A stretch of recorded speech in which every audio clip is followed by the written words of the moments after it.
ஈரோடு நித்யா சமையலில் புளி சாதம் பார்க்கலாம். இப்படி சாதம் செஞ்சு பாருங்கள். புளி சாதம் செம்ம டேஸ்ட்டாக இருக்கும்.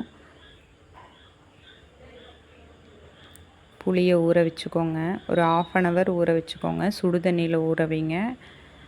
அரிசியை தேவையான அளவு சாப்பாடு வைக்கிறதுக்கு அரிசியை ஒரு 1/2 hour ஊற வச்சுக்கோங்க.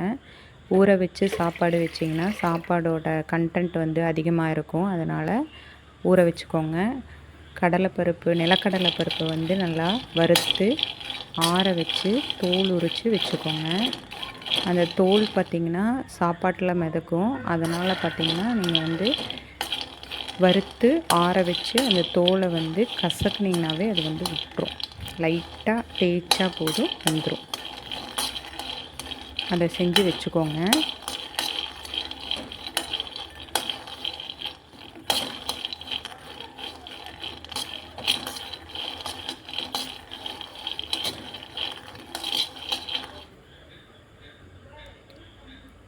நிலக்கடலை வறுத்த கடாயிலே தட்டத்தில் கொட்டிட்டு எண்ணெய் விட்டுக்கோங்க.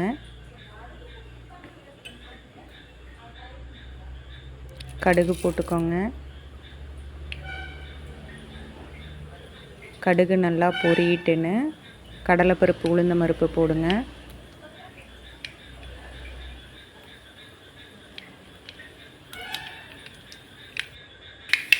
கடுகு நல்லா பொரியணும். பொரிஞ்சதுக்கப்புறம் கடலைப்பருப்பு கொஞ்சம் நிறையா போடுங்க. அப்படின்னா தான் சாப்பாடு டேஸ்ட்டாக இருக்கும். உளுந்தம்பருப்பு, பெருங்காயத்தூள் கொஞ்சம் போடுங்க. புளி சம்மந்தப்பட்ட எல்லாத்துக்குமே பெருங்காயத்தூள் போட்டிங்கன்னா டேஸ்ட்டு நல்லாயிருக்கும். வெங்காயம், மிளகாய் போட்டுக்கோங்க. நம்மளுக்கு காரத்துக்குன்னு மிளகாய் மட்டும்தான். உங்களுக்கு தேவையான அளவு மிளகாய் போட்டுக்கோங்க. நான் சாப்பாடு கொஞ்சமாக வச்சுருக்கிறதுனால மிளகாய் கம்மியாக தான் போட்டிருக்கிறேன். நீங்கள் சாப்பாடு அதிகமாக வச்சுருந்தீங்கன்னா மிளகாய் போட்டுக்கோங்க நிறையா. நல்லா அந்த வெங்காயம் பிரியணும். அந்தளவுக்கு நல்லா வணக்கிடுங்க.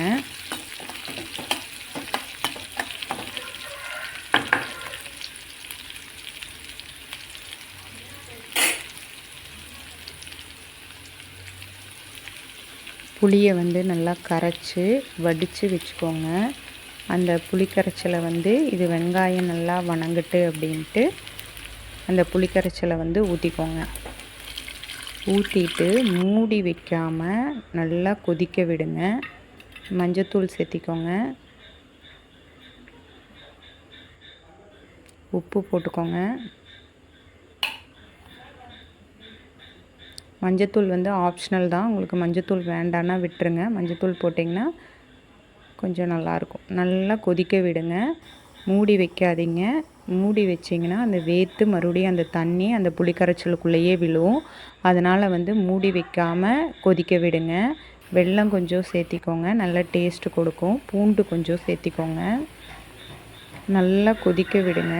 கொஞ்சம் கெட்டித்தன்மை வரும் புளி கரைச்சல். அது வரைக்கும் ஒரு 5 to 7 minutes நல்லா கொதிக்க விடுங்க.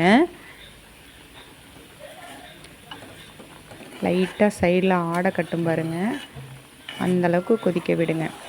அப்படின்னா தான் சாப்பாட்டோடு ஒன்றா மெர்ஜ் ஆகி நல்லாயிருக்கும். சாப்பாடு 3 விசில் வச்சு எடுத்து வச்சுக்கோங்க. புளிக்கரைச்சல் ரெடி ஆயிடுச்சு. சாப்பாட்டில் பார்த்திங்கன்னா உதிரி உதிரியாக வர்றதுக்காக நான் நல்லெண்ணெய் யூஸ் பண்ணுறேன். நல்லெண்ணெய் விட்டு நல்லா ஆற விட்டுருங்க. விசில் அடங்கினதுக்கப்புறம் ஓப்பன் பண்ணி நல்லெண்ணெய் நல்லா ஊற்றி ஆற விட்டு புளிக்கரைச்சலை ஊற்றுங்க. நிலக்கடலையை இப்போ போடுங்க. அப்படின்னா தான் அந்த கிறிஸ்பியாக இருக்கிறது அப்படியே இருக்கும். நீங்கள் புளிக்கரைச்சலுக்குள்ளே நிலக்கடலை போட்டிங்கன்னா நிலக்கடலை கொஞ்சம் வதன்னு போயிடும். அதனால் பார்த்திங்கன்னா இப்போ போடுங்க. சாப்பாட்டில் புளிக்கரைச்சல் ஊற்றுனதுக்கப்புறம் நிலக்கடலை போட்டு நல்லா கிளறி விடுங்க. சாதம் உடையாமல் கிளறணும். அப்படின்னா தான் பார்த்திங்கன்னா நல்லெண்ணெய் ஊற்றுனதுனால சாதம் குலையாது, நல்லாயிருக்கும். செஞ்சு பார்த்துட்டு கமெண்ட் பண்ணுங்கள். சூப்பராக இருக்கும்.